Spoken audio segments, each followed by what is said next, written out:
Sachin sir नमस्कार. नमस्कार ताई नमस्कार. मला पहिला प्रश्न पडला होता की जेव्हा आम्ही पोस्टर बघितलं की आता 2 येणार आहे, नवरा माझा नवसाचा 2 येणार आहे, तर हा सिनेमा करण्यामागचं नेमकं कधी ठरलं, हे सगळं कसं जुळून आलं आणि नेमका ट्रिगर पॉईंट काय होतं की आता आपण हा दुसरा भाग लिहायला घेऊया, काय घडलं होतं? काय होतं ना की पहिल्या एक सांगतो की नवरा माझा नवसाचा याची कथा कल्पना म्हणजे सुरू म्हणजे नवस म्हणजे काय, कसा नवस, तो नवस असा असला तर काय होईल यावरनं ती कल्पना सुरू झाली. आणि ज्या क्षणी वाटलं की येस ह्याच्यावरती चित्रपट बनवू शकतो, त्याच्या दुसऱ्या क्षणी क्लायमॅक्स डोक्यात आला की अशा प्रकारे त्या देवळात तो नवस, कारण नवस नुसता करून उपयोगाचा नाही, तो फेडला पण गेला पाहिजे शेवटी. तर तो कसा फेडला जाईल, इम्पॉसिबल गोष्ट कशी पॉसिबल, गणपती बाप्पा स्वतः करून घेतो. हे काही क्षणानंतर आणि एंडिंग असं हे माझ्या डोक्यात कधी आलं माहितीये का तुला? पहिल्या भागाचं 1982 साली मी कोल्हापुरात शूटिंग करत होतो. तिथे आम्ही नवसाबद्दल बोलत होतो. नवस असा पण असतो, काही लोक असा नवस करतात, काही तसा करतात. एकाने सांगितलं काहीतरी नवस असा करतात ते मूल जर जगलं नाही वगैरे, जगत नसतील मुलं तर मग असा नवस करतात की मुलगा झाला तर त्या मुलाला तुझ्याकडे त्याचं नागडं दर्शन तो घेईल तुझं, असा पण नवस करतात आणि ते फेडतात सुद्धा. तसं मी म्हटलं तो नवस फेडला नाही गेला तर, आणि जर मोठेपणी तो नवस फेडायचा झाला तर असं आलं डोक्यात माझ्या त्या नवसावरनं. आणि मी म्हटलं 1 मिनिट थांबा. ते लोक मग शॉर्ट रेडी झाला, सगळे गेले, मी आपला बाहेर बसलो होतो आणि मी म्हटलं की हा पिक्चर बनवू शकतो, हा विषय आहे पिक्चरचा, आणि मग काय होईल. आणि गणपतीपुळ्याला मी गेलो नव्हतो तेव्हा, आणि ते मला क्लायमॅक्स डोक्यात आला. आणि त्यानंतर मी हा चित्रपट बनवण्याचा प्रयत्न केला. तेव्हा मी प्रोड्युसर नव्हतो झालो, तर काही आहे दिसे ना तिने आणलं बिचाऱ्याने. पण तर प्रोड्युसर्स ना रेडी व्हायचे नाहीत हा चित्रपट बनवायला. तेव्हा मी निर्माता झालो नव्हतो, कारण खर्चिक नाही म्हटलं तरी शेवटी ते आहे ना तामझाम आहे. 26-27 मेन कॅरेक्टर्स तुमचे आहेत आमच्या सकट, आणि तो प्रवास एवढा, मग ती बस, मग ते एवढं. त्यामुळे मला प्रोड्युसर्सने सांगितलं की नाही आपण ना ड्रॉइंग रूम कॉमेडीज बघूया, ती जरा बनवायला सोपी पडते, स्वस्त पडते. त्यामुळे ते कुठेतरी मागे राहिलं. 3-4 वेळेला जेव्हा झालं तेव्हा मी स्वतःच थोडासा हे झालो, डिसअपॉइंट झालो की कोणीच बनवायला तयार नाही आता हे पिक्चर. म्हणजे ठीक आहे, मग मी स्वतः प्रोड्युसर झालो आणि मग बाकीच्या गोष्टी झाल्या. आणि मग 12 वर्षांची गॅप घेतली होती मी मराठी चित्रपट बनवण्यासाठी. त्याची माझी कारणं होती, कारण तेव्हाची जी परिस्थिती होती मराठी चित्रपटसृष्टीची पर्टिक्युलरली, ती काय एवढी जास्त एनकरेजिंग नव्हती. आणि वेगळ्या प्रकारचे काही जे नॉर्मल प्रोड्युसर्स, रेग्युलर प्रोड्युसर्स होते त्यांच्या व्यतिरिक्त लोक यायला लागले होते पिक्चर बनवण्याकरता. मग त्यांची ती एक त्याचा जो दर्जा चित्रपटांचा थोडासा वेगळा झाला होता. त्यामुळे मी म्हटलं की सुप्रियाला की आता आपण थांबूया, आता नको पिक्चर करूया. आणि आम्ही थांबलो. करायचं काय माहीत नाही, पण थांबलो. आणि त्याच्यानंतर वर्षभरातच मला तू मेमेची सगळी बोलणी सुरू झाली वगैरे. मग आम्ही परत बिझी झालो. मग त्याच्यानंतर जो 5-6 वर्षानंतर करायचा होता तो त्याला लांबण लागलं. आणि त्याच्यानंतर 12 वर्षानंतर मी म्हटलं नाही थांबा, आता तरी बनवलं पाहिजे. मग काय बनवायचं, तर मग मी सुप्रिया, माझी आई आणि माझी मुलगी, आम्ही 4 जणं गोव्याला गेलो. आणि गोव्याहून परत येताना म्हटलं की आपण गाडीनं येऊया आणि गणपतीपुळ्याला जाऊन दर्शन घेऊया. माझी पहिली खेप होती गणपतीपुळ्याला जायची. दिस वॉज इन 2003 साली. 2003 साली. तर आम्ही गेलो, गाडी आधी पार्क केली. तर आम्ही आधी दर्शनाला गेलो. कुठली वाट आहे, हे इकडे अशी जायचं आहे का? मी इकडे बघितलं समुद्र आहे. मी म्हटलं तुम्ही या दिशेने जा, मी या दिशेने जातो, लोकेशन बघून घेतो. मला बघायला म्हणजे संध्याकाळ झाली होती आणि शुकशुकाट गणपतीपुळ्याला. 1-2 फुलांची हारांची दुकानं होती, त्या पलीकडे काहीही नव्हतं. ते MTDCचा एक तिथे राहण्याचं. आम्ही रूम गेल्यानंतर बुक केली, 2 रूम्स बुक केल्या. आणि आम्ही म्हटलं तुम्ही इथनं जा, जी वाट आहे देवळात जायची, मी तिकडनं वाट आहे का? आहे. म्हटलं तिकडनं जातो मी. मला ते बघायचं होतं हे सगळं म्हणजे हे आम्हाला काही माहिती माहित नव्हतं. नाही. ह्यांना काही माहित नाही. म्हणजे ते तिथपर्यंत आमची गोष्ट नंतर सुरू होते. पण त्यांच्या एखाद्या क्रिएटरच्या डोक्यात जे कधीपासून चाललेलं असतं तर ते असं म्हणजे आम्हालाही नंतर कळलं ते. सचिनजी एकच फक्त की तुम्ही 1982 साली हा पहिला जन्म तुमच्या डोक्यात आला की असं काहीतरी होऊ शकतं की नवसावर असा पिक्चर होऊ शकतो, पण तेव्हाच पोळ्याचा गणपती डोक्यात होता का कुठलं वेगळं? पुण्याचाच गणपती डोक्यात होता, कारण मी ऐकून होतो पण पाहिलं नव्हतं मी कधी. हो. समुद्रकिनारी गणपतीचं देऊळ आहे आणि ज्याची वाट समुद्र किनाऱ्यापासून सुद्धा आहे हे माझ्या कानावर पडलं होतं. पण मी तसा तिथे चालत गेलो आणि मग आतमध्ये गेलो. आतमध्ये गेल्यानंतर मी बघितलं दरवाजा तर बेस्ट आहे, मस्त आहे, पण पुढे गेल्यानंतर दर्शन घेतलं. तिथपर्यंत ह्या सगळ्या तिघी तिथे उभ्या होत्या. दर्शन घेतलं. सुप्रियाला कळलं नाही इकडनं का आले, काय म्हणजे गरज काय होती. ठीक आहे नंतर विचारेन, देवळात काय विचारायचं म्हणून आम्ही नमस्कार केला. पण मला याबद्दल एक दरवाजा आणि याबद्दल एक दरवाजा दिसला. आईला म्हटलं हे आता गोंधळ आहे, आपल्याला एकच दरवाजा पाहिजे.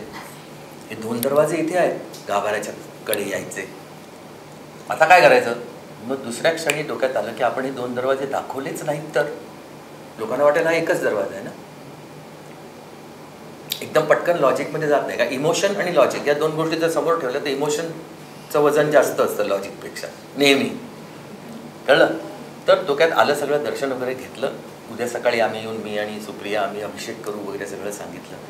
21 मोदक वगैरे ठरवले उकडीचे आणि आम्ही रूमवरती गेलो. रूमवरती गेल्यानंतर मग काय ते गप्पा मारायच्या वगैरे मी तिघींना बसवलं, म्हटलं बसा. आणि त्यांना गोष्ट ऐकली फक्त. आणि ते त्या तिघीही चाट झाल्या आणि त्या म्हणाल्या आत्ता पिक्चर सुरू करा ताबडतोब.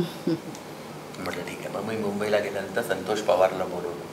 संतोषला मग त्याच्यावर विश्वास होता माझा की तो तेव्हा तर नवीन होता, त्याचा फ्रेशनेस खूप वेगळा होता आणि माझी इच्छा होती त्याच्याबरोबर, कारण त्याचा फॅन आहे मी संतोषचा.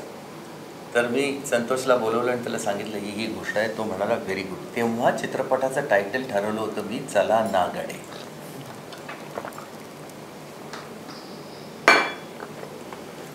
आणि त्याच्याबरोबर मग ते लिहिलं आणि मग नंतर एका फॅननी मला सांगितलं की हे टायटल नका ठेवू तुम्ही. त्याचं म्हणणं ऐकलं मी आणि मी संतोषला सांगितलं. संतोष म्हणाला बरोबर आहे त्याचं म्हणणं, आपण टायटल चेंज करूया. म्हटलं मग काय ठेवूया. तर संतोषने सांगितलं नवरा माझा नवसाचा आपण ठेवूया. मी मोजायला लागलं तर तो म्हणाला 9 अक्षरी आहे कारण नवरी मिळेल नवऱ्याला सुद्धा 9 अक्षरी आणि नवरा माझा नवसाचा पण 9 अक्षरी. म्हटलं हे बाबा गणपतीची कृपा आहे सगळी होते ते आपण हेच टायटल ठेवूया असं म्हणून तो पिक्चर मग गणपतीच्या कृपेने झाला. आता हा जो भाग 2 करण्याच्या वेळेला काय ट्रिगर पॉईंट होतं की ट्रिगर पॉईंट असा होता की जिथपर्यंत काहीतरी घंटी नाही वाजत ना तिथपर्यंत मी पिक्चर बनवण्याच्या पुढे कधी जातच नाही. म्हणजे 82 नंतर जर मला 2003 साली डोक्यात येणार असेल तर मग आय एम पेशंट. मला ती घाई मी काय ना चित्रपट बनवणं हा माझ्याकरता व्यवसाय नाही आहे. जरी व्यवसायात ते मोडत असलं तरी व्यवसाय तर पाहावाच लागतो, कारण शेवटी आपण डोळे बंद करून तर काहीच नाही करू शकत. पण माझी प्रायोरिटी पॅशनला आहे आधी आणि व्यवसाय follows my passion. My passion does not follow my business. हे कळलं. तर त्यामुळे घंटी कधी वाजते त्याच्यावर ती मी वाट बघत होतो आणि अल्टिमेटली ती घंटी वाजली. मी संतोषला बोलवलं आणि त्याचं काम सुरू केलं. मी म्हटलं अशा काय क्लायमॅक्स आधी आला पाहिजे, कारण क्लायमॅक्स अशी एक गोष्ट आहे या चित्रपटाची की तो गणपती पोळ्यातच घडला पाहिजे. नवस असलाच पाहिजे, नाहीतर नवरा माझा नवसाचा 2 हे आपण कसं काय करू शकतो नाही का. सो द ट्रिगर पॉईंट जो तुम्ही म्हणताय त्याचं उत्तर त्यांना तिथे जेव्हा आम्ही परत ॲक्च्युली सेकंड टाईम आम्ही जेव्हा गेलो तेव्हा नाही, पण त्यांना ते आता सगळं माहिती होतं. आम्ही सेकंड थर्ड टाईमला गेलो तर बदलायला लागलेलं तिकडचं चित्र. तोपर्यंत पिक्चर रिलीज झाला होता ना आणि त्यांनीच आम्हाला सांगितलं की अहो ते पिक्चर रिलीज नंतर तर म्हणजे हे आणि काय तिथे म्हणजे रेग्युलर जत्राच भरते तिकडे आता आणि वॉटर स्पोर्ट्स आणि हे ते सगळं चित्र बदललं. त्याच्यामुळे हे म्हणाले की अगं आता हे सगळं बदललं गं ते जे होतं ते. मग गोष्ट जेव्हा पुढे ह्यांना डोक्यात पुन्हा जी बत्ती घंटी वाजली तिकडे, ती जेव्हा वाजल्यानंतर त्यांनी 1 वर्ष झालं त्याला, कारण ते 1 वर्षात पण खूप काही बदल झाले. म्हणजे पहिल्यांदा असं वाटलं की हे होईल, मग नंतर वाटलं की करावं की नाही करावं, बिकॉज तोपर्यंत मग पहिलं इतकं चांगलं झालेलं घडलेलं, म्हणजे आमचं असंही मत होतं की एवढं चांगलं झालेलं आहे तर त्याला परत हात लावावा का, कारण दुसरं करायचं आहे. तोपर्यंत ते सांगत नाहीत की काय एक्झॅक्टली कसं, म्हणजे एका वाक्यात त्यांनी मला फक्त सांगितलं की काय, आणि दॅट वॉज व्हेरी इंटरेस्टिंग. मग तेव्हा जेव्हा ते परत एकदा बघायला म्हणून गेले की काय फील येतोय बघूयात, आपल्याला ह्या गोष्टीचा फील काय येतोय बघूयात, तर परत बाप्पाकडेच जाणं झालं.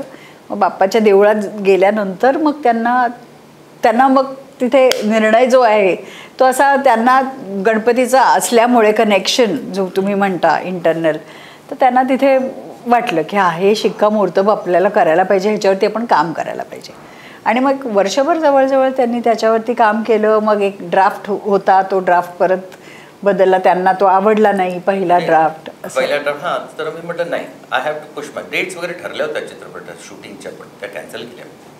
म्हणजे अगदी 4 दिवसांनी 5 दिवसांनी होऊ घातलेलं सगळं स्टॉल केलं, पण परत करू. माझ्या करिअरच्या या टप्प्याला सुद्धा इतकी वर्ष झाल्यानंतर सुद्धा I decided to push myself.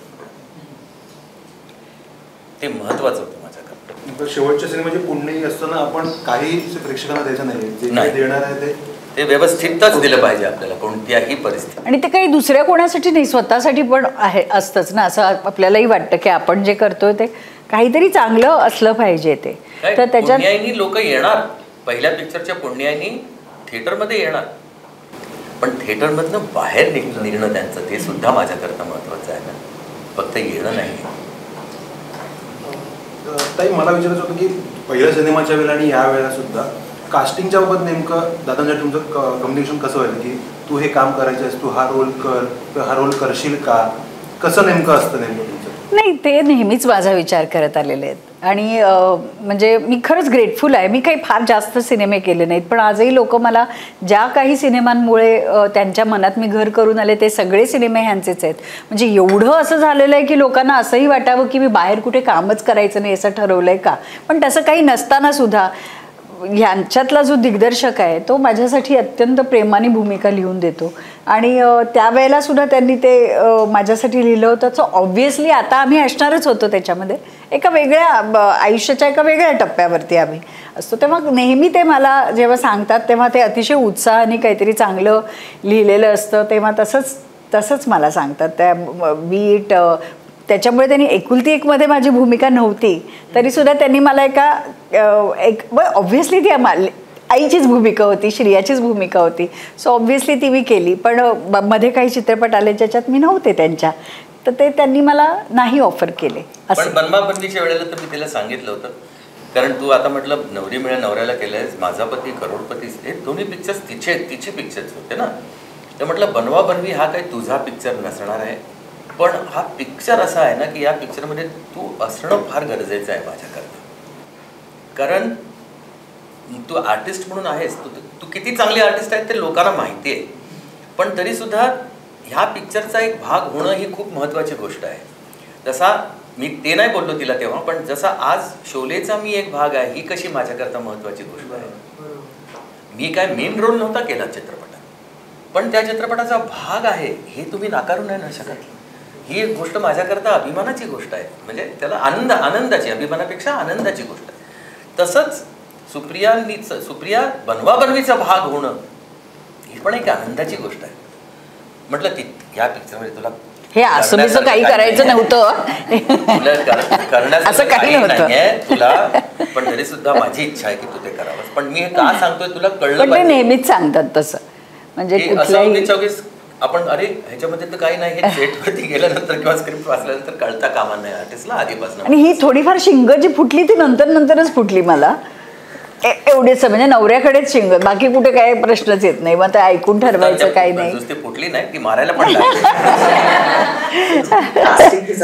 एक प्रश्न विचारतो की पहिल्या पार्टमध्ये कुलदीप पवार होते किंवा रीमाताई होत्या, सतीश तारे होते, आज प्रदीप पटवर्धन त्यांचा एक मेन रोल होता त्याचा, आज ते नाहीये.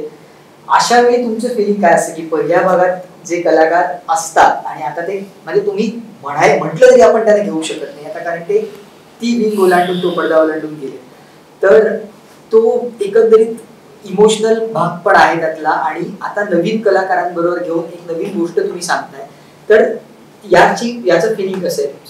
नाही, त्याला मिस करतो मी भरपूर, पण चित्रपट सुरू होण्याच्या आधी ही जी सगळी माझी जवळची मंडळी, तुम्ही ज्यांची नावं घेतली, ती आधी प्रेक्षकांना दिसतील आणि मग सिनेमा दिसेल. आणि कसं आहे ते त्या चित्रपटात म्हणजे हॅव्हिंग सेड दॅट, हे तर डेफिनेटली मिस तर करणारच, पण हा वेगळा चित्रपट आहे.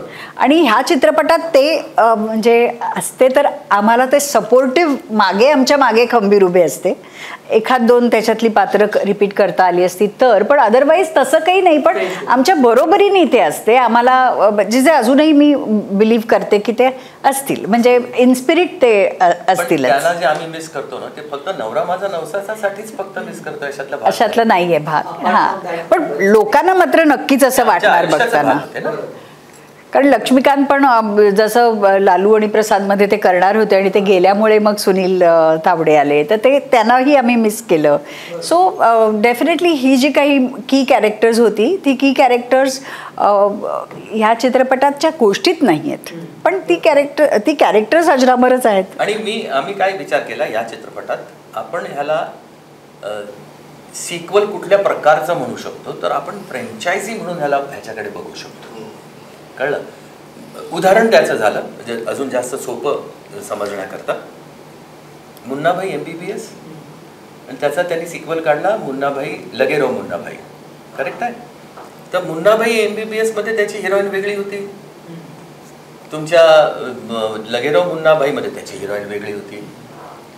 बमन इराणी दोन्ही पिक्चर्समध्ये होता, पण या पिक्चरमध्ये त्याचं कॅरेक्टर वेगळं होतं, या पिक्चरमध्ये वेगळं होतं.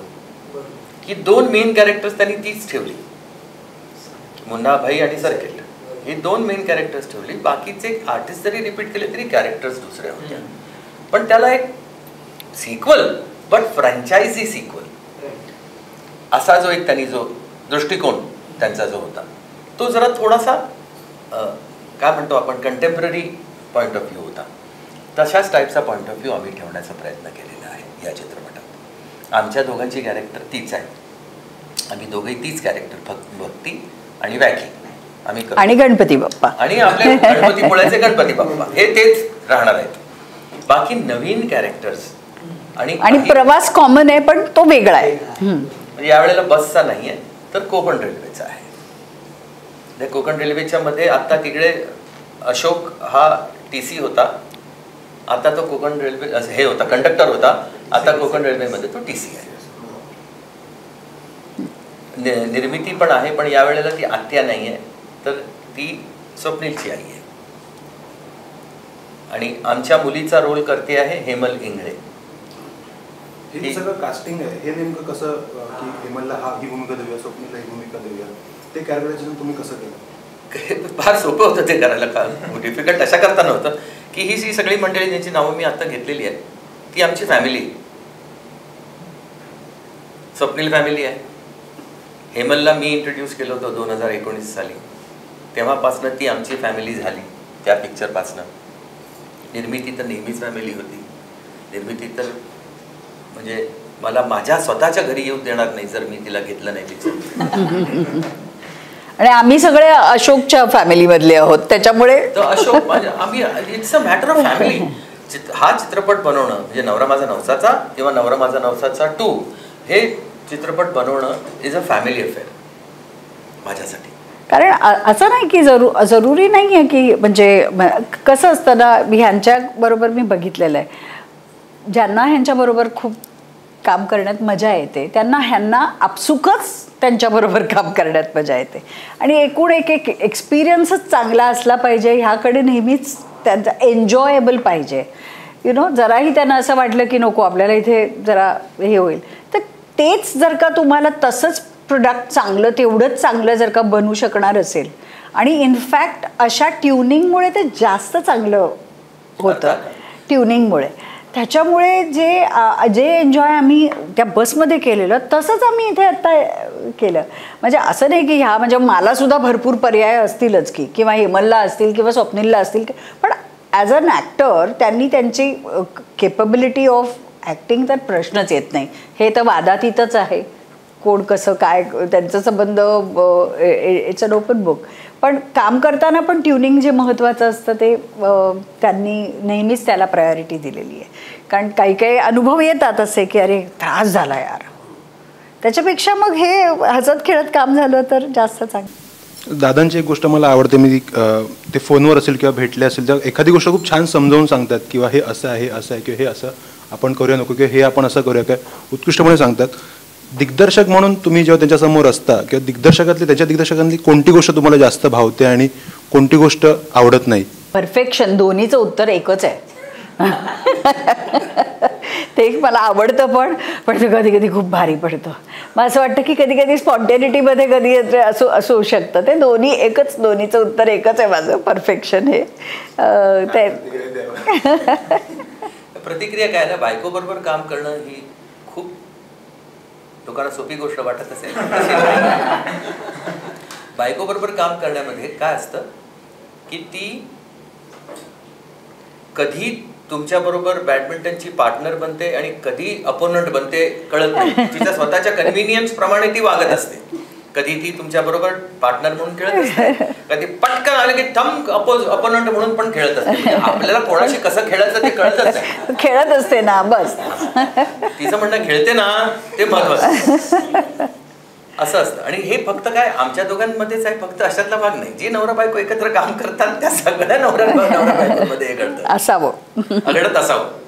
पण माझं असं म्हणणं आहे की ॲज अन ॲक्टर ती माझ्याबरोबर असणं ही माझ्याकरता कॉम्प्लिमेंट आहे. ती नेहमी म्हणजे आजचीच गोष्ट नाही आहे ती, जेव्हापासून आम्ही हे सुरू केलं तेव्हापासून आहे.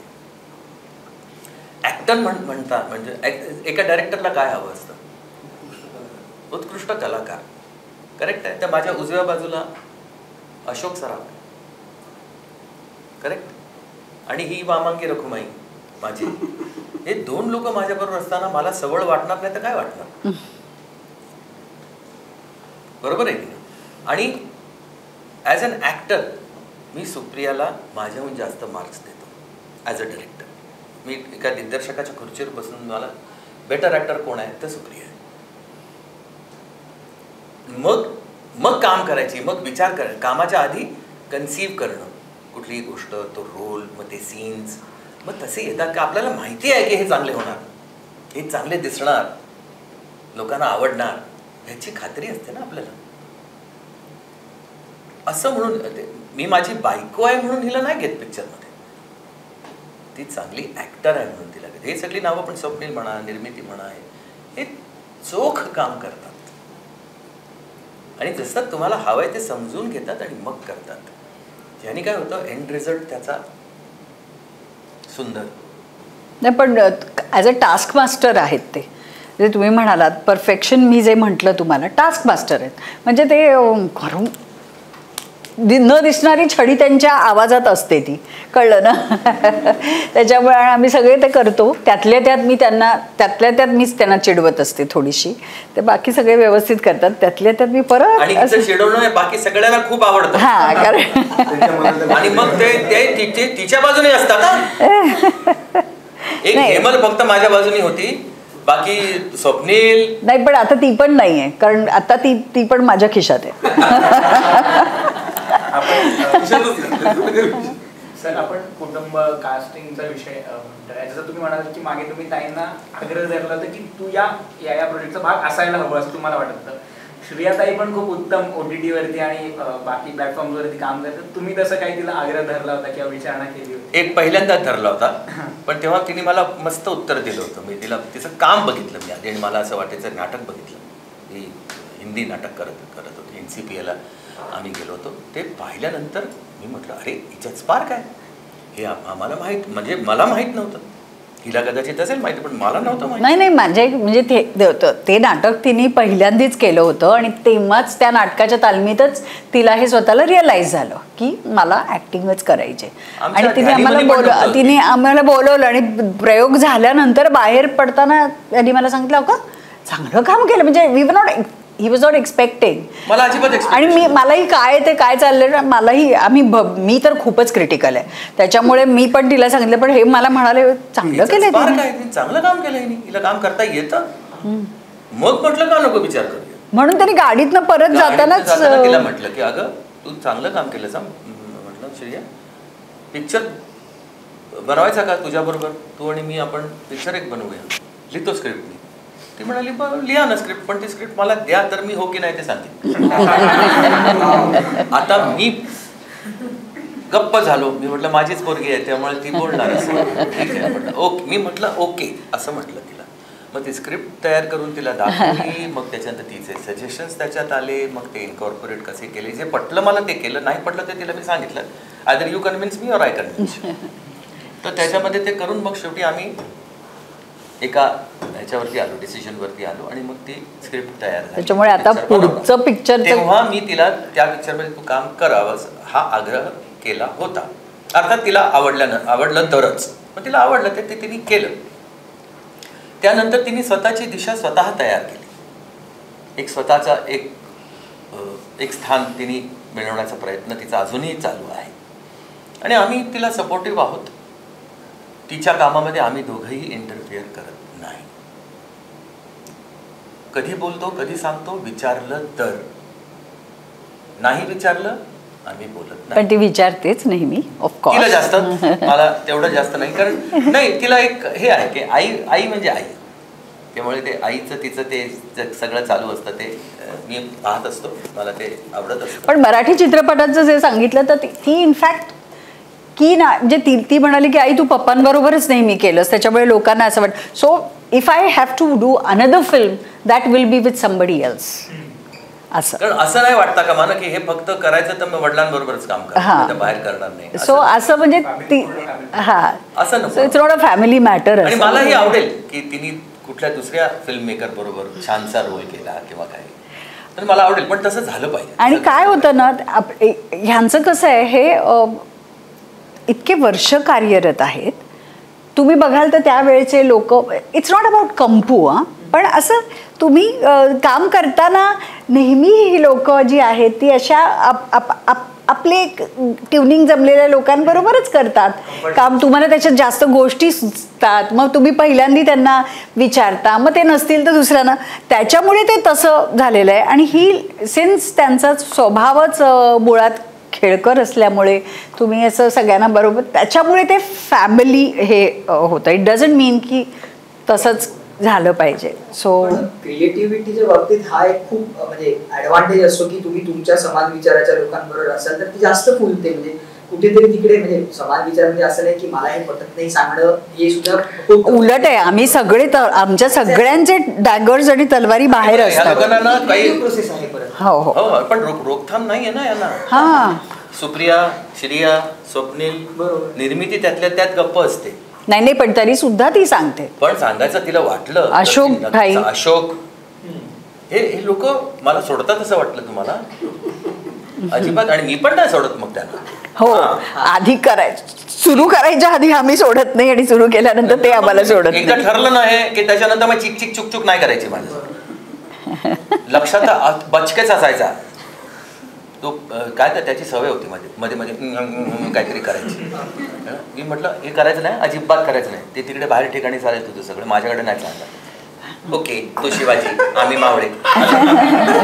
तो त्याचं नेहमीच ते वाक्य असायचं. फार गोड होता तू. पण आर्टिस्टचं मी सगळ्यांचं पिक्चर सुरू होण्याच्या आधी ऐकतो आणि नाहीतर समजवतो. पण एकदा ठरलं की मग त्यांनी माझं ऐकायचं. कारण मी एकदा ऐकलं ना तर इकडे तुम्ही ऐका. नाही पण म्हणजे असा अर्थ असा नाही की इम्प्रोव्हायझेशन आणि याच्यामध्ये काय असतात, पण इट्स ऑलवेज इव्हेंट आहे. माझ्या पिक्चरला जर बेटर काहीतरी कोणतरी करत असेल एखाद लाईन बोलून किंवा काहीतरी करून, तर मला हवंच आहे ना ते. फक्त त्यावेळेला माझा इगो असेल फक्त ठेवून उपयोगाचं काय नाही. तसं इट्स ऑलवेज अ कोलॅबोरेटिव्ह काम. आता एक सीन उदाहरणार्थ याच पिक्चर मधला एक सीन जो तिला मी समजवण्याचा प्रयत्न करतोय आणि ती हर्ट आहे आणि ती विचार केला तर मी किचनमध्ये ती भांड हे करते, बाजूला करते, हे करते, मग इकडे जाते, मी तिच्या मागे जातो, मग ती तिकडे जाते, मी तिच्या मागे जातो आणि मग तो कम्प्लीट सीन होतो. तो सीन शूट करण्याच्या आधी हिने मला सांगितलं की अहो तुम्हाला नाही वाटत का हा सीन देव्हाऱ्यात तपावा, किचनमध्ये वगैरे वगैरे सगळं करण्यापेक्षा एकाच ठिकाणी मी उभी आहे आणि तुम्ही तिकडे येता आणि मग हा सीन घडतो. तिने ते सजेशन दिल्यानंतर तो वेगळा सीन माझ्या डोळ्यासमोर आला एकदम. सीन तोच, संवाद तेच. So long story short, it's a collaborative effort. एक कास्टिंग बद्दलच आहे म्हणून की पहिल्या पार्टमध्ये नवरा माझा नवसाचा मध्ये बसची खूप मोठी भूमिका होती. बस पण एक कॅरेक्टर होय.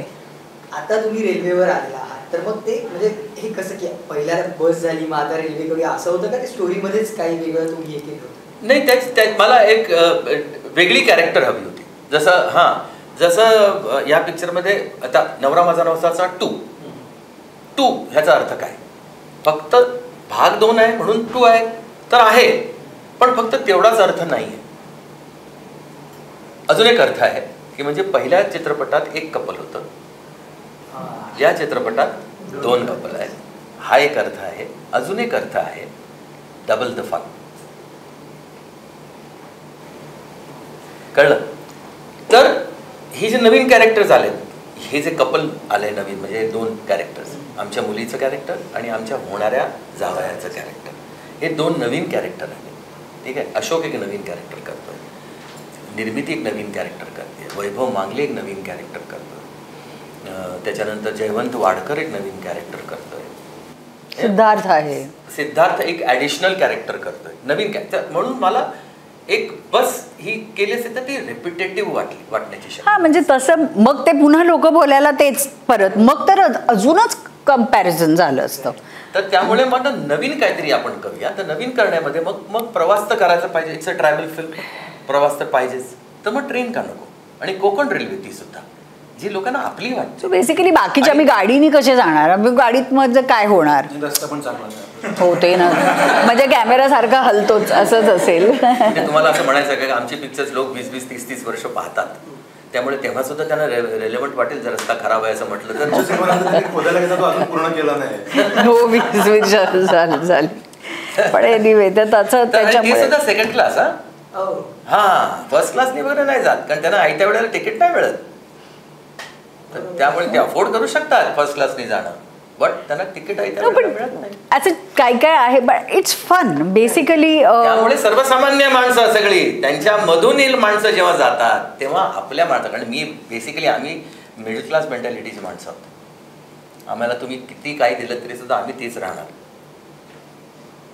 कसं बदलाल? Tell me. आहे का कुठलं औषध? नाही आहे. मान्य केलं पाहिजे. तर त्यामुळे माझी मेंटॅलिटी तीच आहे. मी तसाच पिक्चर बनवणार. माझ्या प्रेक्षकांना, फॅमिली ऑडियन्स एकत्र बसून धमाल बघता येईल असंच बेसिकली ते झालंय. पिक्चरसुद्धा तसंच झालंय. डबल द फन म्हणजे कसं वेगळं पण झालेलं आहे. सो म्हणजे मी असं म्हणजे म्हणीन की तुम्ही तेच डायलॉग्स काही रिपीट तसेच काही होणार नाही. त्याच्यासाठी तुम्ही ते बघा, it is available also online. पण तुम्ही हे जेव्हा येतं तेव्हा फ्रेश माइंडनी या की कॅरेक्टर्स बरोबर प्रवास करा. हा प्रवास तुम्हाला किती एन्जॉयबल वाटतोय हे तुमचं, ते सक्सेसफुल झालं तर दॅट इज आवर सक्सेस. आणि ते स्टोरी त्याची मुख्य की नवसचं काय झालंय, सिक्वल म्हणजे काय, त्याच्यात असं काहीतरी घडलं पाहिजे ज्याच्यामुळे आपण त्याला सिक्वल म्हणू शकतो. सो तसं ते नाही घडलं तर मग सिक्वल कसा? कशामुळे तुम्ही सिक्वल करता, तो जो मुद्दा आहे तो सर्वात महत्वाचा आहे. आणि तो चित्रपटाच्या दुसऱ्या जंबोलाच लोकांसमोर येतो. तो मुद्दा हा मेन मुद्दा आहे या चित्रपटाचा. त्याच्यामुळे या चित्रपटात एक क्वेश्चन मार्क निर्माण होतो की अच्छा मग आता हा तुम्ही क्वेश्चन मार्क जर दिला नाहीत ऑडियन्सला तर चित्रपट का बघतील लोक? ती समीक्षा नंतर हे लोक करतील.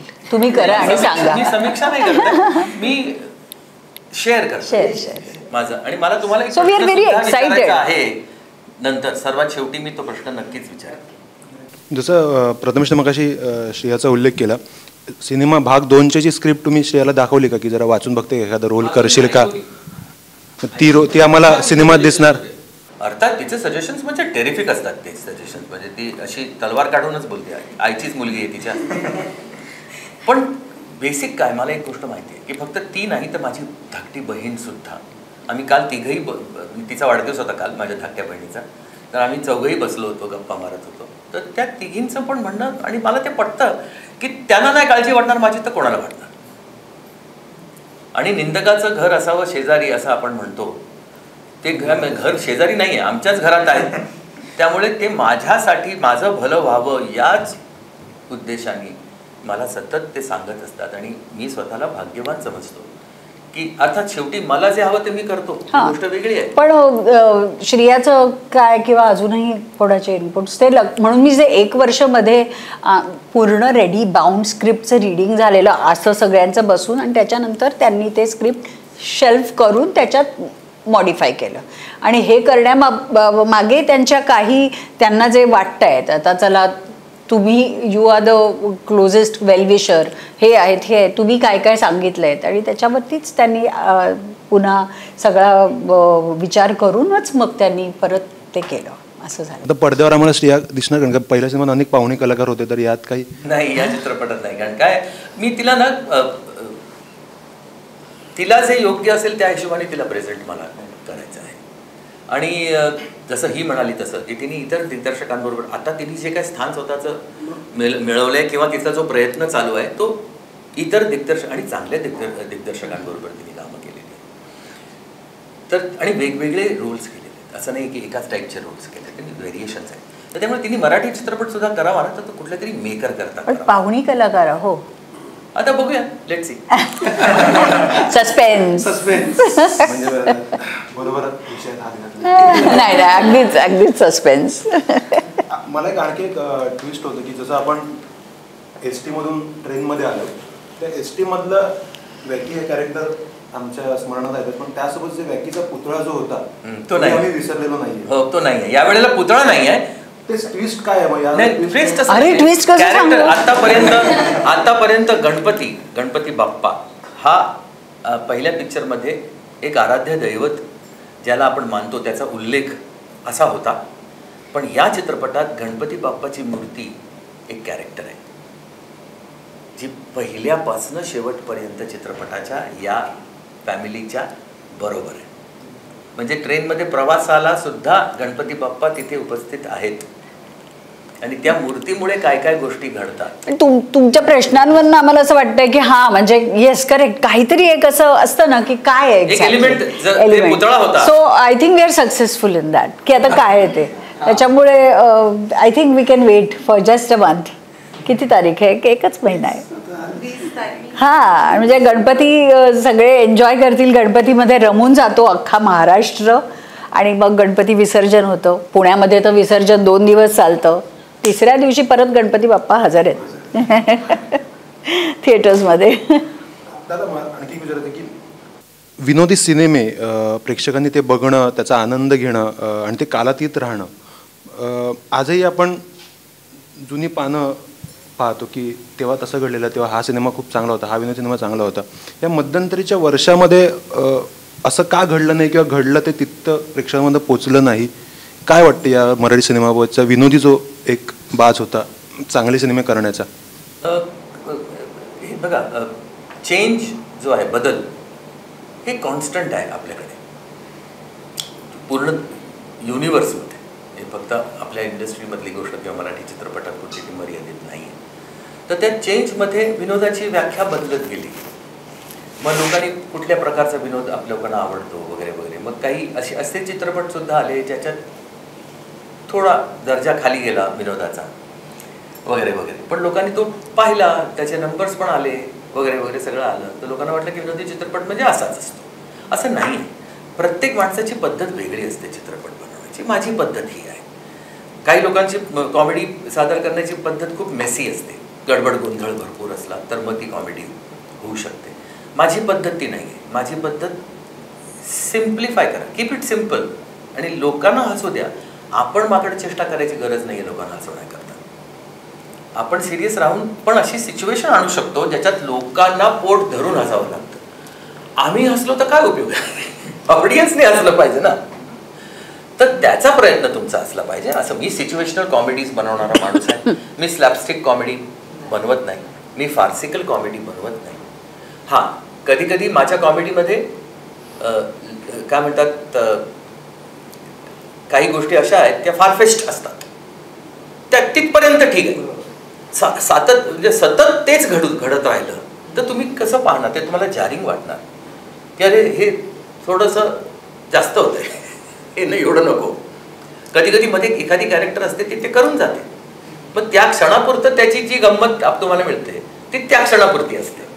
मग त्याला तुम्ही सतत करत राहिला तर मग त्याची गंमतच निघून जाते. मग ते तुमच्याकरता ते त्याच्यात नाविन्य काय तुम्हाला सापडत नाही. प्रत्येकाची स्टाईल असते. म्हणजे विनोदी चित्रपट हा मध्ये मागे जे पडलेले उत्तर देताना मी असं म्हणेन की मराठी चित्रपट अशा पद्धतीनं पाहणारे आणि पाहणार म्हणजे बनवण्याच्या आधी दिग्दर्शकाला चित्रपट पाहावा लागतो, तरच तो ते बनवू शकतो असं मला तरी वाटतं. माझा हा चित्रपट जिथपर्यंत पहिल्या सीनपासून शेवटच्या सीनपर्यंत मला दिसत नाही तोपर्यंत मी शूटिंग सुरू करत नाही. म्हणजे कोणालाही पाहण्याच्या आधी तो चित्रपट मी पाहतो आणि माझ्या नजरेतनं तो चित्रपट मी माझ्या बाकीच्या लोकांपर्यंत पोहोचवतो. मग ते DOP असतील, मग शूटिंग नंतर एडिटर असेल, शूटिंग करताना ॲक्टर्स असतील, आर्ट डायरेक्टर असेल, ते माझ्या नजरेतनं हा चित्रपट काय आहे. कारण शेवटी विजन एका माणसाचं असलं पाहिजे. तर माझी तऱ्हा ही सिम्पल, थोडी साधी सरळ आहे चित्रपट बनवण्याची, म्हणून ते चित्रपट कदाचित इतकी वर्ष लोकांच्या स्मरणात राहतात. ऍक्च्युली थँक्स टू OTT आज लोक म्हणजे not only OTT, even television for that. हा म्हणजे आमचं पिक्चर असं असतं ना की जे फक्त थिएटर करताच असतं असं नाही, थिएटर नंतर ते सॅटेलाइट करता पण असतं. आता सॅटेलाइट नंतर ते OTT करता पण आहे. पुनःप्रत्ययाचा आनंद घेऊ शकतो बेसिकली. आणि आज तुम्ही जे नवरा माझा नवसाचा हे इतकं तुम्ही स्मरणात तुमच्या आहे, त्याचं क्रेडिट आपल्याला टेलिव्हिजनला सुद्धा दिलं पाहिजे. अर्थात कळलं. नुसतं तो सिनेमा एवढ्या वर्षानंतर येऊन गेला असता तर कदाचित तुमच्या लक्षात नसता एवढा तो. तर ज्याला ते क्रेडिट जे द्यायचं ते आपल्याला दिलं पाहिजे असं मला वाटतं. सचिनजी, तुम्ही सिटकॉम सिच्युएशन कॉमेडीबद्दल, सिच्युएशनल कॉमेडी हा तुमचा फोटे आहे, पण ती सिच्युएशन निर्माण करणं आणि त्यातून ती कॉमेडी निर्माण करणं हे अर्थात चॅलेंजिंग असतं आणि त्याच्यात संवाद हा खूप मोठा भाग असतो. बनवाबनवीमध्ये तुम्ही म्हणाला होतात की बनवाबनवी होणे नाही कारण सबनीस नाही आहेत, आता वसंत सबनीस नाहीत, ज्यांचा खूप मोठा वाटा होता याच्यात. अर्थात म्हणजे अर्थात प्रश्नच नाही, पण म्हणजे मी संवादांच्या दृष्टीने सगळेच आहेत. पण मुख्य मी संवादांबद्दल बोलतोय की संवाद वाचताना एक दिग्दर्शक म्हणून, म्हणजे संतोष पवारांनी जेव्हा या किंवा आधीच्या याचे संवाद लिहिलेत तेव्हा एक दिग्दर्शक म्हणून ते वाचताना तुम्ही नेमकी काय, म्हणजे की हसायला येणं हा एक तर बेसिक मुद्दा आहे, पण बऱ्याचदा असं होतं की आपण स्क्रिप्ट वाचताना आपल्याला येईलच कारण आपल्याला माहिती असतं काय आहे ते. तर अशा वेळी तुम्ही काय, म्हणजे त्या संवादांचं नेमकं कसं निवडता कसे ते, किंवा म्हणजे मला कदाचित फ्रेम करता येत नसेल नाही, पण कळलं. It's a very good question. कळलं मला. पण ना तुम्हाला मी सांगतो, तुमचं नाव काय? रोहन. काय असतं रोहन, ही एक्सपर्टीज असते. म्हणजे तुम्हाला सायकल कधी चालवता आली हे तुम्ही जसं काय पिन पॉईंट करून सांगू नाही शकत. ती आली, ती येते. आधी तुम्ही पडता खाली, मग पायाला लागतं, मग हे करतं, मग तरी सुद्धा प्रयत्न तुम्ही चालू ठेवता आणि एक दिवस असं जाणवतं की अरे सायकल आली आपल्याला. कशामुळे आली हे नाही सांगू शकत तुम्ही. तसंच हे आहे की हे अनुभव ही सर्वात मोठी गोष्ट आहे जी तुमच्याकडनं कोणीही चोरू नाही शकत. तुमचे घड्याळ चोरेल कोणी, पैसे चोरतील, कपडे चोरतील, अनुभव नाही चोरू शकत कोणी. आणि तो अनुभवच तुम्हाला हे सगळं शिकवत जातो. कसा शिकवतो, कधी शिकवतो हे आपल्यावरती सुद्धा अवलंबून आहे की आपण कुठली गोष्ट कशी घेतो. आता माझा स्वभाव आहे की माझे डोळे आणि कान मी उघडे ठेवून जगतो नेहमी. घरात असताना सुद्धा, गाडीत बसल्यानंतर सुद्धा, म्हणजे गाडी चालू असताना फुटपाथवरला गंडेरीवाला पण माझ्या नजरेतून चुकत नाही. हा स्वभाव आहे. तर आणि माझी memory touchwood by the grace of God. तर त्याच्यामुळे ना या सगळ्या गोष्टी कळतात. आणि मी काल जसं म्हणत होतो ना, मला चोर पकडता येतो. म्हणजे एक सीन पूर्ण ऐकल्यानंतर मी असं नाही म्हणत की ह्यात काहीतरी गडबड आहे, काहीतरी नीट कर. मग करायचं काय समोरच्याने. ऍक्टरला सुद्धा त्याचे रिहर्सल बघताना एक तेवढी मजा येत नाही रे, थोडी अजून मजा आण. म्हणजे करायचं काय नाही. हा सगळं व्यवस्थित आहे. हा जो पोर्शन आहे ना, हा थोडासा गडबड वाटतोय, ह्याला आपण सुधारून. सो ते पिन पॉईंट म्हणजे तुम्ही डायलॉग जर का एखादा फुटणार की फुटणार नाही हे आम्हाला नाही कळत, पण त्यांना माहिती असतं ते, कारण ते म्हणतात की हे अहो पण हे असं थांब, मग त्याच्या मागे मग तुम्ही ते तुम्हाला माहिती आहे ना, हे तुम्ही वेळा ऐकलं असेल की धनंजय माने इथेच राहतात का, हा हे कोणालाही पटलंच नव्हतं ते, पण ह्यांना ते दिसलं होतं. म्हणजे काय याचा अर्थ काय की तो येतो आणि हे करतो असं करतो, ते सगळं त्यांना मी समजा डोक्यात आलं माझ्या एकदम. म्हणजे त्यांना स्क्रीन प्ले लिहिताना हॉटेलच्या रूममध्ये सांगितलं की असं असं करू ना, हे करूया. ते म्हणाले मला कळलं नाही तू काय म्हणतोस ते. मी त्यांना त्या रूममध्ये करून दाखवलं, त्या दरवाजाबरोबर सगळं, आणि ॲक्टिंग करून दाखवली त्यांना की हे असं होतं असं होतं, मग तो असा मागे असतो, मग तो असा येतो, असा मागे जायला निघतो, तो टर्न होतो आणि तो घाबरतो आणि तो टक टक टक टक करतो. म्हणजे धनंजय माने इथेच राहतात का असं म्हणतो. सबनीस गप्प होते. सबनीसांनी मला एकच प्रश्न विचारला, लोक ह्याच्यावर हसतील? मी म्हटलं सबनीस साहेब ते माझ्यावर सोडा, तुम्ही फक्त लिहा एवढं की धनंजय माने इथेच राहतात का, फक्त एवढं लिहा, आपण बाकीचं बघू. आणि पिक्चर जेव्हा त्यांनी पाहिलं तेव्हा ते खुर्चीवर खाली पडायचं कमी म्हणजे बाकी कळलं. आणि त्यांच्यामध्ये ती क्षमता होती की त्यांनी मला, आणि ते मोठे ना, म्हणजे आमच्याकरता ते, म्हणजे आम्ही कधीही ते भेटल्यानंतर मी वाकून नमस्कार केल्याशिवाय त्यांना कधी भेटलो नाही. आजही आमच्याबरोबर ते आहेत ना, तसं पाहायला गेलं तर आजही आम्ही त्यांना वाकूनच नमस्कार करणार, इतके मोठे होते. तर त्यामुळे काही काही गोष्टी अशा असतात की त्या पटकन तेव्हा नाही लक्षात येत. ते दिग्दर्शक ॲज अ डिरेक्टर ते म्हणाले ना की त्यांना दिसतो, तर त्यांना ते डायलॉग्स दरवेळेला होतं. फॉर इन्स्टन्स, आणि त्यातले खूपच कमी डायलॉग असे आहेत की जे उत्स्फूर्त आलेले आहेत, शूटिंग करताना आलेले मोजकेच डायलॉग आहेत, बाकी सगळे स्क्रिप्टेड आहेत, सगळं स्क्रिप्टेड आहे. लोकांना असं वाटतं की अरे परवा आम्ही एकत्र होतो तेव्हा डॉक्टर जब्बार पटेल होते, तेव्हा त्यांनी मला विचारलं, अरे तू आता म्हणालास की everything almost was scripted, picture बघताना तर मला असं वाटलं की ते स्पॉन्टेनियसली काहीतरी बोलत गेलेले आहेत आणि त्याच्या मनात काहीतरी आलं, याच्या मनात काहीतरी, असंच वाटतं ते.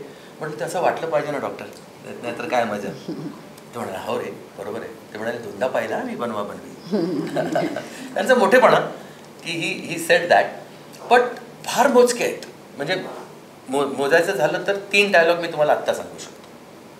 एक अशोकची ॲडिशन आहे की ही पार्वती माझा बायको, ही अशोकची ॲडिशन. जाऊबाई नकाबाई इतक्यात जाऊ, ही लक्षाची ॲडिशन आहे. ते सुद्धा लक्षात मला असं हात बोलू दे रे, मला बोलू दे मला बोलू दे. अरे म्हटलं चांगलं आहे बोल असं म्हणून त्या सेटवरती ह्या 2 गोष्टी घडल्या. अजून एक डायलॉग जो माझ्या डोक्यात आला, जो स्क्रिप्टेड नव्हता, त्याचं कारणच वेगळं होतं. म्हणजे तो सीन होता जेव्हा विजू खोटे लक्ष्मीकांत बेर्डेवरती अतिप्रसंग करतो. हां, आणि आम्ही लोकेशन ठरवलं, फिल्म सिटीचं एक गार्डनचं पोर्शन आहे, त्याच्या मागे एक रस्ता आहे, ज्या रस्त्यावरनं सायकल चालवत अशोक सराफला मला दाखवायचं होतं, त्यामुळे तो रस्ता असणं गरजेचं होतं ना. रस्ता नसेल तर सायकल पुढे फिरवतो. तर तिथे झाडं आहेत अशी मोठी मोठी. तर एक झाड बघितलं मी, मस्त झाड होतं. म्हटलं ते मग विजू त्याला धर असा, त्याला घेऊन ये आणि झाडावरती हे कर वगैरे. पण तो असा निघून जातो. मग दुसऱ्या झाडाकडे जातो, तिकडे त्याला पकडून त्या झाडाकडे कर, मग 3रं झाड, मग 4थं झाड, असं आपण 4 झाडं करूया. पहिलं झाड होतं त्याच्यात ते सगळं स्ट्रगल वगैरे झाला, तो निघाला. म्हटलं या झाडाकडे ये, म्हणजे कॅमेरा लावला, त्यांनी जसं केलं झाड असं व्हायचं. अरे म्हटलं हे तर चालणार नाही. म्हटलं एक काम करूया, आपण या झाडाकडे येऊया. हे झाड तुझे पण असं व्हायचं. अरे म्हटलं हे झाड बघूया, तो सगळी झाडं म्हणजे चेक करा, सगळी झाडं अशी होत होती. ते एकच झाड होतं वाढलेलं चांगलं पक्क होतं. म्हटलं आहे ना, माझा सीनच असा आहे की वेगवेगळ्या ठिकाणी जातोय तो आणि करतोय, तर कसं होणार. मी म्हटलं आता दुसरा इलाज नाही आहे. मी म्हटलं विजू तू जो जातो त्याला पकड, परत फिरवून आण आणि त्या झाडाकडे घेऊन जा. जो माझा चीफ असिस्टंट डायरेक्टर, जो माझा बालमित्र होता अविनाश ठाकूर, त्यांनी मला सांगितलं सच्चू ते बरोबर नाही वाटत रे. काय म्हटलं काय बरोबर नाही. तर त्याच झाडावरती परत आणतोय तो ना, ते बरोबर नाही वाटत, ऑब्वियस वाटत. आता मी म्हटलं करू काय, माझ्याकडे झाडच नाही दुसरं, करायचं काय, मी शूटिंग नाही कॅन्सल करू शकत ना. त्यामुळे त्याला आणू दे त्या झाडावरती. परत रिहर्सल करताना परत माझ्याकडे आला, सचिन नको ना त्या झाडावरती नको, खूप ऑब्वियस वाटतंय. म्हटलं ऑब्वियस वाटतंय, थांब म्हटलं 1 मिनिट. लक्षात, तो जेव्हा तुला घेऊन येईल ना परत, तेव्हा फक्त झाडाकडे बघून पण सारखं सारखं त्याच झाडावर काय एवढं बोल फक्त.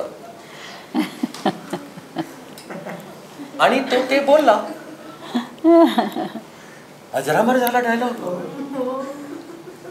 म्हणजे या सगळ्या गोष्टी कोणाला माहित नाही आहेत.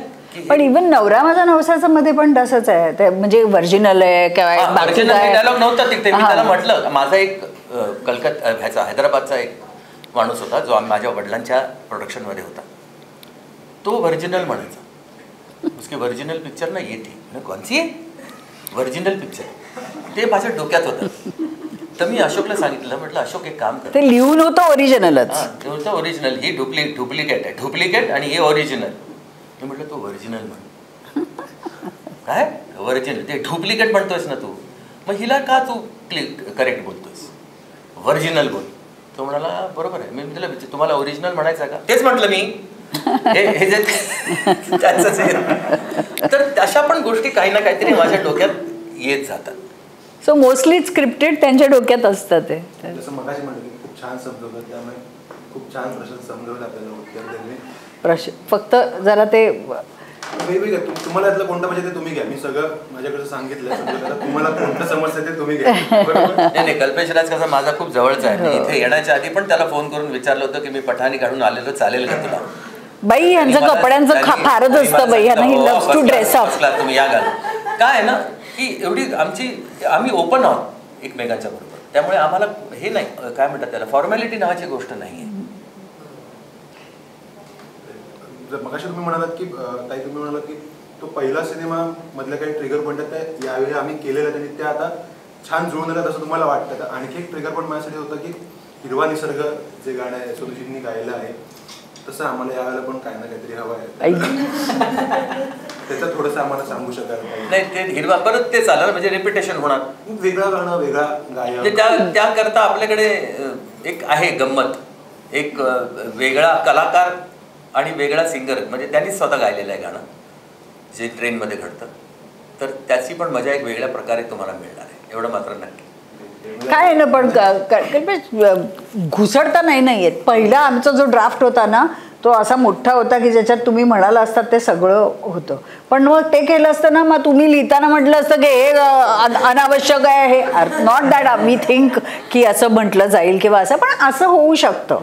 म्हणजे आम्ही करू शकलो असतो तसं. पण हा डिसिजन जो आहे हा एक as a director, as a film maker, कारण खूप लांब फिल्म बनवून नंतर ते कापडं आपल्याला परवडणारं पण नाही आहे. आणि हल्लीचं जे सगळं ट्रेंड जे बघतो ते ठराविक वेळेत पटकन, म्हणजे रील्स बघणारी सगळी लोकं आता ते पिक्चर बघताना तेवढं त्यांना तसं झालं पाहिजे, तेवढंच पिक्चर बनलं पाहिजे असं पण आहे. त्याच्यामुळे गाणं जिथे जरूर आहे तिथे नक्की आहे, पण I am sure you will enjoy. आम्हाला थोडंसं खूप वर्षांपूर्वी जायचं आहे, तो खरं मी आधी विचारणार होता प्रश्न पण राहिला माझा विचारायचा. अनेकांना माहिती असेल, काहींनी वाचलं असेल. तुमच्या पहिल्या भेटीविषयी मला जाणून घ्यायचं आहे. कधी झाली, कशी झाली, केव्हा झाली? आणि ह्याचं उत्तर मी देणार 2 ते 3-4 वाक्यात देणार मी. बोल. कारण मी खूप ह्याचा खीस पाडलाय खूप. म्हणजे त्याच्यानंतर मी इंटरव्ह्यू देणं बंद केलं, कारण मला माझ्याकडे काही प्रश्नच नसायचे विचारायला. ह्यांची माझी भेट तुम्हाला सगळ्यांना माहिती आहे, नवरी मिळे नवऱ्याला ह्या चित्रपटासाठी काही त्याच्या वर्ष एखादं आधी झाली. त्यांनी मला टेलिव्हिजनच्या एका कार्यक्रमामध्ये बघितलं, जिथे जे ते त्या कॅरेक्टरसाठी, चमेलीच्या कॅरेक्टरसाठी ते शोधत होते. त्यांच्या आईनी ते कास्टिंग त्यांना सुचवलं की बघ ही मुलगी तशी तुझ्या त्या ह्याला कास्टिंगमध्ये चांगली बसेल. आणि तेव्हा त्या स्क्रोलमध्ये, एंड स्क्रोलमध्ये नाव वाचलं त्यांनी, सुप्रिया सबनीस. आणि मग ते नाव त्यांना 2च दिवसांनी एका वर्तमानपत्रात नाटकात दिसलं. मधुकर तोरडमलांचं म्हातारे अर्क बाईत गर्क त्यावेळेला केलं, त्याच्यात पण माझं नाव होतं. मग ते नाटक बघायला आले. अजय वडावकर पण होता नाटकात, तो त्यांचा मित्र. त्याच्यामुळे ते बघायला आले की चला बघूयात कशी आहे मुलगी काम करायला. प्रोड्युसरला घेऊन आले होते. आणि तिथे माझं रूप वेगळंच होतं. म्हणजे जे चमेलीचं नवरी मिळे नवऱ्याला मधली जी चमेली होती ते त्यांनी रूप माझं बघितलं टेलिव्हिजनवरती. पण इथे आल्यानंतर मी अगदी टॉमबॉय, एकदम बॉयकट आणि एकदम अशी शर्ट ट्राउझर्स आणि ढमीचं काम करत होते त्याच्यात मी तसं. त्याच्यामुळे त्यांच्या प्रोड्युसरला काही मी आवडले नाही. पण ह्यांना कुठे काही दुसरीकडे त्यांना पसंत पडत नव्हतं कास्टिंग. मग ते परत त्यांनी मला एकदा भेटायला बोलवलं. तेव्हा आमची समोरासमोर अशी भेट झाली आणि त्यावेळेला त्यांना असं वाटलं की ही माझ्यासाठी या चित्रपटासाठी योग्य आहे. आणि आईने एक किडा सोडला होता डोक्यात की अरे हे सबनीस नात्यातली आहे, जातीतली आहे, म्हणजे सारस्वत आहे, लग्न करतोस का असं सांगितलं होतं. मनात पहिला प्रश्न लगेच होता नाही नाही, मी म्हटलं की अरे टीव्ही वरती बघून काय मुलीला सांगायचं लग्न करतोस, व्हॉट नॉनसेन्स. त्यामुळे मी असंच हे. पण नंतर मी तिला भेटलो मग चित्रपटासाठी, कारण she does not come from the film background, educational बॅकग्राऊंडमधनं ती आलेली आहे. तर त्यामुळे त्यांना पण चित्रपटात काम करायला परवानगी देणं मुलीला is not a very easy. म्हणजे आमच्या घरी पण असं सगळ्या मोठ्या थोरा मोठ्यांना, आजी काका सगळ्यांना बोलवून असं सांगितलं होतं की अशी अशी विचारणा झाली या चित्रपटात काम करण्यासाठी, तर करू देत का. तर सरप्रायझिंगली माझ्या आजीने सांगितलं की हो करू देत. कारण म्हणजे मी लहानपणापासूनच अशी शाळेमधनं, आंतरशालेय नाट्यस्पर्धांमधनं किंवा सुधा करवरकरांच्या त्या बालनाटकातनं काम करत आले किंवा टी व्हीवरती मी किलबिल होस्ट करायचे.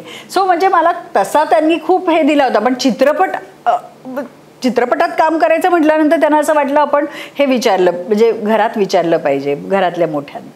तर हो नाही म्हणता जेव्हा त्यांनी हो म्हटलं त्यानंतर मग चित्रपट मी केला सगळा. आणि मला ती ॲज अ पर्सन म्हणून तर आवडलीच, आर्टिस्ट म्हणून सुद्धा आवडलीच होती, पर्सन म्हणून पण आवडली. पण मी मनात ठरवलं की तिला मागणी घालायची ते तिच्या आईवडिलांना पाहून, की ज्या प्रकारे ते नाही ते काही नाही, त्यांनी आई वडिलांना पाहून नाही, त्यांना माझ्या आई-वडिलांनी गाण्याच्या सिक्वेन्समध्ये उचलून आमच्या मुलीला फांदीवरती ठेवताय झाडाच्या, म्हणून आम्ही नाही करणार पिक्चर असं सांगितलं. तेव्हा त्यांनी तो सीन कापला आणि मनात म्हटलं की आता आम्ही तुमच्या मुलीला कसा उचलतो बघा. हे आई वडिलांकडे पाहून म्हणजे हा आता मी ह्याला धडा शिकतो. आम्ही सारस्वत नाहीच मुळात. व्हेजिटेरियन ना आणि आम्ही मासे खाऊ. ऍक्च्युअली स्पीकिंग मी आई वडिलांचा उल्लेख अशा करता केला की खूप संस्कारी आणि ह्यांची मुलं ही संस्कारीच असणार असं मला त्यांना भेटल्यानंतर जाणवलं. कारण शेवटी ना माझ्या डोक्यात मी ठरवलं होतं की मला मराठी मुलीशी आणि मिडल क्लास जे आपण म्हणतो व्हॅल्यूज ज्या असतात आणि जॉईंट फॅमिली हे कॉन्सेप्ट डोक्यात असणारी मुलगी, मराठी मुलगी हे मला हवी होती. आणि बेसिकली गणपतीला माझ्यासारखी पूजणारी अशी बायको मला हवी होती. आणि काय आम्ही आमच्या इंडस्ट्रीमध्ये काय मी मराठीपेक्षा हिंदीत जास्त कामं केलेली आहेत. आजही तुम्ही जर काउंट केलं तर माझं काम हिंदीतलं खूप जास्त आहे मराठीपेक्षा. कधीही काहीही होऊन मी कुठल्याही प्रांतातल्या मुलीशी लग्न करू शकलो असतो, म्हणजे कदाचित.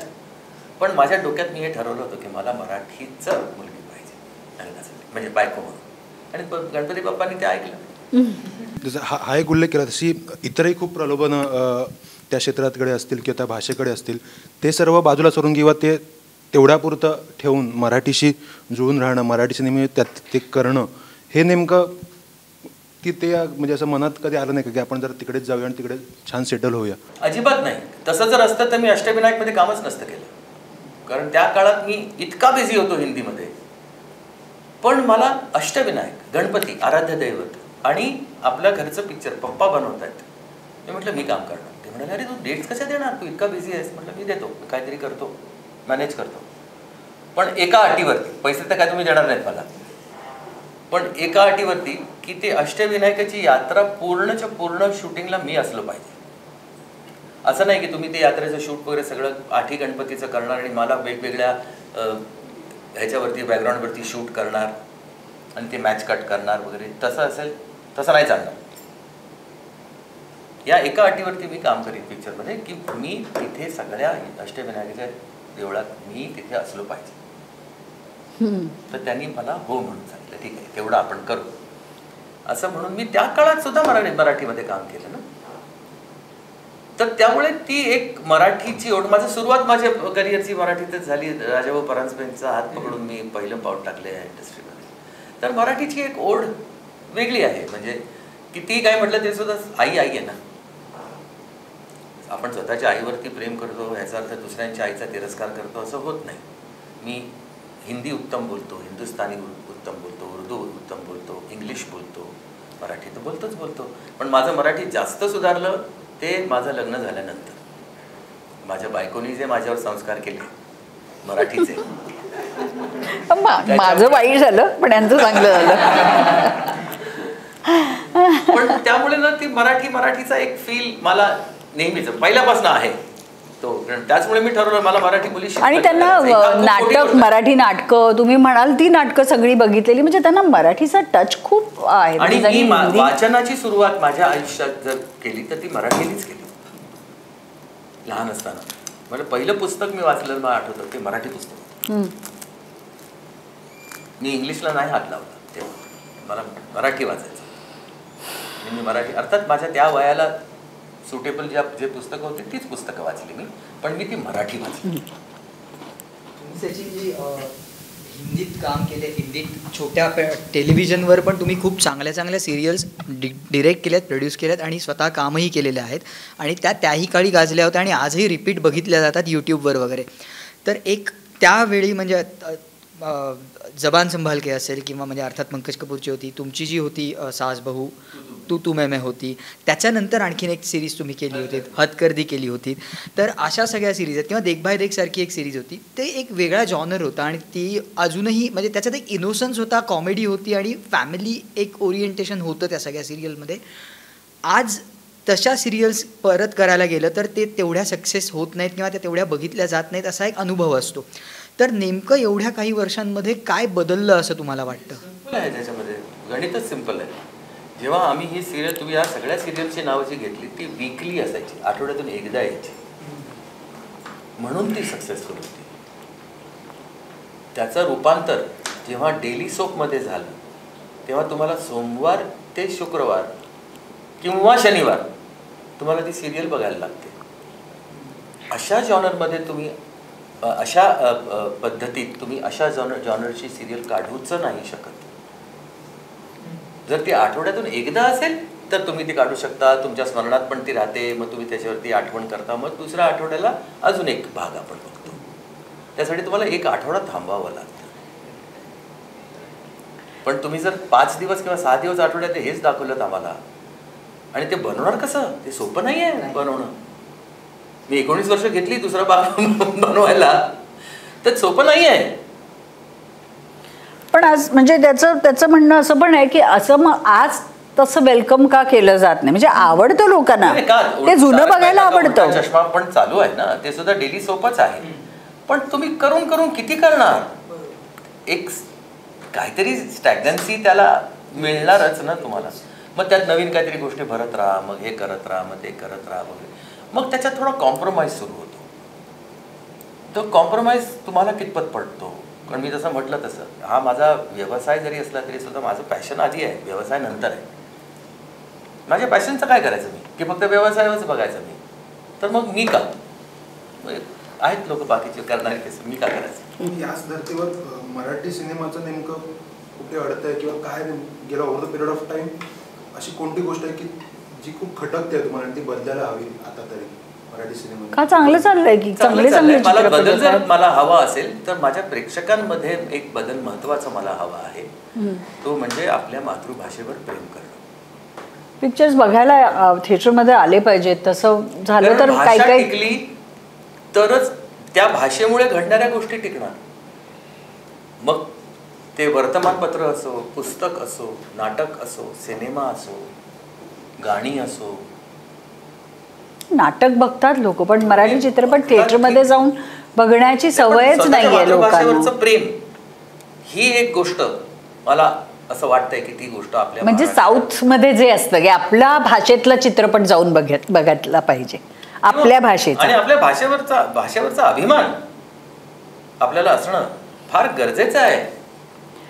म्हणजे मी बॅडमिंटन जेव्हा खेळायला जातो मी रेग्युलरली, एका वेळेला मी खेळत होतो तर 2 मुली, एक 8 वर्षाची एक 10 वर्षाची. मी लहान मुलांबरोबरच खेळतो, म्हणजे ते अतिशय छान खेळतात. तर त्या 2 मुली, एक कारेकर एक धोटे, या दोघी एकमेकांशी हिंदीमध्ये बोलत होत्या. मी जरा आश्चर्यचकित झालो. मी त्यांना बोलवलं, म्हटलं ते मला सर सर सर म्हणतात. म्हटलं तुम्ही मराठी आहात ना दोघी? हो. तुम्ही हिंदीत का बोलता एकमेकांशी? गप्प झाल्या. मी म्हटलं मला सांगा, म्हणजे मी काही तुम्हाला ओरडत नाही आहे किंवा रागवलेलं नाही आहे, मला उत्सुकता आहे जाणून घ्यायची की तुम्ही हिंदीमध्ये का बोलताय एकमेकांशी. तर ती कारेकर म्हणाली की ना मी चुकीचं मराठी बोलते म्हणून मी घाबरते मराठी बोलायला. काहीतरी चुकून काहीतरी चुकीचं बोलले मी तर काय होईल म्हणून मी हिंदी बोलते, मी मराठी बोलत नाही. अर्थात पालकांना दोष दिला पाहिजे त्यासाठी की तुम्ही त्यांना थोडे संस्कार तसे केले पाहिजेत. दुसरीने जे उत्तर दिलं ना ते उत्तर ऐकून मी जरा थोडा हललो. ती म्हणाली मला मराठी डाऊन मार्केट वाटते.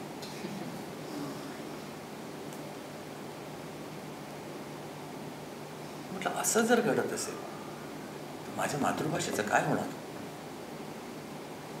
तर ती जपण्याकरता आपण प्रयत्न केले पाहिजेत, पालकांनी प्रयत्न केले पाहिजेत. आपल्या मुलांना माझा सब्जेक्ट आहे ह्याच्यावरती मला पिक्चर बनवायचं आहे आपल्या मातृभाषेवर मराठीवर,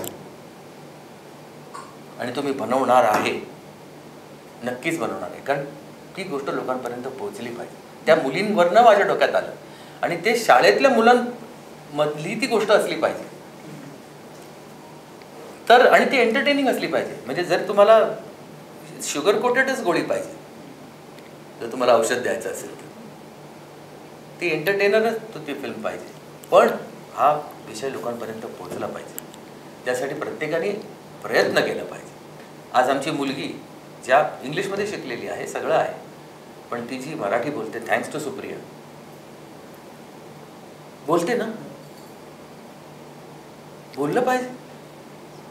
डाऊन मार्केट तुम्ही समजता तुमच्या मातृभाषा, याच्यापेक्षा दुर्दैव अजून दुसरं काय असणार?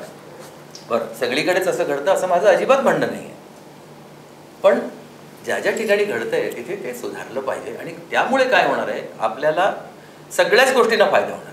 ज्या ज्या गोष्टी मी बोललेलो आहे मराठीशी निगडीत, त्या सगळ्या सिनेमाचा पण होणार. आवर्जून जाऊन तुम्ही ज्या प्रकारे पैसे खर्च करून हिंदी चित्रपट पाहायला जाता, जा ना, तुम्हाला कोण नाही म्हणतंय, मीही जातो.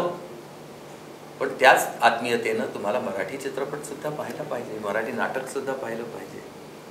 आज मला एका गोष्टीचा आनंद काय आहे की मराठी घरात महाराष्ट्रात सगळे most of the families Marathi serials बघतात, हिंदी बघत नाही. हो हो, ते एक चांगलं आहे. ती एक चांगली गोष्ट आहे. पण त्याचा वयोगट काय? अबाउट 50? What about below 50? ते टेलिव्हिजन बघतच नाही, ते OTT बघतात. त्याचमुळे मराठी OTTवर तेवढं जास्त हे नाहीये, काय म्हणतात त्याला, नाही, म्हणजे त्याचा जोर तेवढा नाहीये मराठीचा, जो झाला पाहिजे. मराठी भाषेवरती तसं झालं तर तो मराठीचा जोर सुद्धा तिथे होईल. गेल्या आठवड्यामधलीच घटना आहे.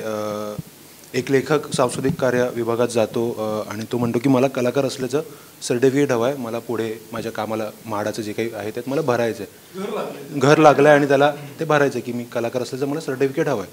तर अधिकारी सांगतात की लेखक आमच्यासाठी कलाकार नाही, आम्ही प्रमाणपत्र देऊ शकत नाही तुम्हाला कलाकार असल्याचं. तर या विधानावर सगळे कलाकार नाराज आहेतच, सोबत लेखकही सगळे नाराज आहेत. तर नेमकं हा दृष्टिकोन आता तरी बदलायला हवा. 100 म्हणजे काय बदलायला हवं? लोकांनी बोलावं असं आमचं. हा, हे चूक आहे, हे चूक, आणि जे चूक आहे ते सुधारलंच पाहिजे कोणत्याही परिस्थितीत. बरं, तुम्ही कलाकार आहात की नाही हे ठरवणारे तुम्ही कोण? तुम्ही काय केलं आयुष्यात हे ठरवायला हा कलाकार आहे की नाही? तुम्ही केलं काय सिद्ध केलं तुम्ही आयुष्यात? नाही, त्यांच्या पॉलिसीज जर का त्याच्यामध्ये तसं असेल बदलायला पाहिजेत पॉलिसी. तर त्या पॉलिसी म्हणजे तुम्ही काय केलं हे is a different thing, this is different attitude. माझ्या मते हे सांगणं जरुरी आहे की एका लेखकाच्या शब्दांवरती काय काय उभं राहिलेलं असतं. म्हणजे जसे मीडिया असतो, डिरेक्टर्स मीडिया आहे, कारण लेखक जर का तुमच्याकडे नसेल तर तुम्ही काय सांगणार आहात लोकांना. त्याच्यामुळे कलाकार जे बोलतात ते शब्द लेखकाचेच असतात. त्याच्यामुळे हे समजावून देणं त्यांना खूप जरुरी आहे आणि आय एम शुअर की दे विल कम. कलाकार या शब्दाचा अर्थ त्यांना समजून दिला पाहिजे कोणीतरी. त्यांना कदाचित माहितीच नसेल. त्यांना वाटतं कलाकार म्हणजे नट. हा, फक्त नटांसाठी आहे असं म्हणजे कलाकार असं नाही ना. असं नाही. लेखन ही कला आहे. हो, त्याचे बाबा 16 ज्या प्रकारे सगळं ते कलाकार नाही आहेत. नाही ते तर कलाकार आहेतच, पण नाही समजत त्यांच्या मते ते नट म्हणजेच कलाकार जे पडद्यावर दिसतात. नाही ते लेखक ही कला दिसत नाही ना, पडद्यामागची आहे ना. त्याच्यात पण ते चालू आहे सांस्कृतिक विभाग मराठी भाषा विभाग, त्याच्यात ते आता दोघं जण खेळतात. कोणा ते पण म्हटलं की तुम्ही राज्य चित्रपट महोत्सवात पुरस्कारात लेखकाचं नाव काढून टाका, मग ते तुम्ही त्याला पुरस्कार देणार मनोरंजनाचं म्हणून, आणि इकडे मात्र तुम्ही त्याला कलाकार मानायला तयार नाही. असं कसं तुमच्याच पुरस्कार सोहळ्यामध्ये त्याला पुरस्कार नाही. मग ते पॉलिसीज चेंज करायला. आता एक शेवटचा जाता एक प्रश्न असा विचारायचा की 20 ला आपला सिनेमा रिलीज होतोय, चांगल्या याच्यावर तो रिलीज होतोय, पण आपण मगाशी म्हणताना एक वेळापत्रकाचं गणित आहे. 27 ला धर्मवीर रिलीज होतो, तो पुढे आलेला आहे सिनेमातनं. चांगले सिनेमे प्रेक्षकांपर्यंत जायला पाहिजेत, बरोबर आहेत, पण सिनेमाचं वेळापत्रक किंवा सिनेमाचं गणित, चांगले सिनेमे एकाच वेळेला जर रिलीज झाले तर प्रेक्षकांसमोर थोडी अडचण होते असं प्रेक्षकांचं पण म्हणणं असतं. याच्यावर तुमचं मत आम्हाला जाणून घ्यायला आवडेल. असतं की एकाच दिवशी जर 2 मराठी सिनेमे रिलीज झाले तर प्रेक्षक तुटतो. कारण आता शेवटी ना एका आठवड्यात आपण किती चित्रपट पाहू शकतो, आणि ते महागडं झालं आता. ते प्रकरण आता तेवढं स्वस्त राहिलेलं नाही आहे. तर त्यामुळे ते एकच चित्रपट पाहणार, तर एक कुठल्या तरी पिक्चरचं नुकसान होणार, कुठलंही असेल, नाही का? तसं होऊ नये असं टू बी व्हेरी फ्रँक आमच्या इंडस्ट्रीच्या लोकांना सुद्धा वाटतं. असं नाही की त्यांना वाटत नाही, पण त्याला कधी कधी पर्याय नसतो. आता मी पण 20 सप्टेंबर जेव्हा पिक्चर सुरू केलं होतं, 5 फेब्रुवारीला पिक्चरचं शूटिंग सुरू केलं, तेव्हा मी ही 20 सप्टेंबर ही तारीख पक्की केली होती. ठीक आहे. या लोकांनी 9 ऑगस्ट म्हणून डिक्लेअर केली, आणि त्याच्यानंतर त्यांची कारणं त्यांना माहिती आहेत की का म्हणून त्यांनी ते केलं असावं. मग त्यांना आधी 20 सप्टेंबरलाच यायचं होतं. मग त्यांनी म्हटलं की नको, एकत्र नको येऊया, आपण एक आठवडा पुढे येऊया किंवा पुढे येऊया, आणि मग त्यांनी ठरवलं की एक आठवडा पुढे येऊया. असं काहीतरी त्यांचं ते झालं आहे. आता ते प्रत्येकावरती अवलंबून आहे की काय. माझी तर इच्छा आहे की सगळीच पिक्चर चालव, नाही का, सगळ्यांचंच भलं व्हावं ही माझी इच्छा आहे. पण बघूया आता प्रेक्षकांनी ठरवायचं काय करायचं.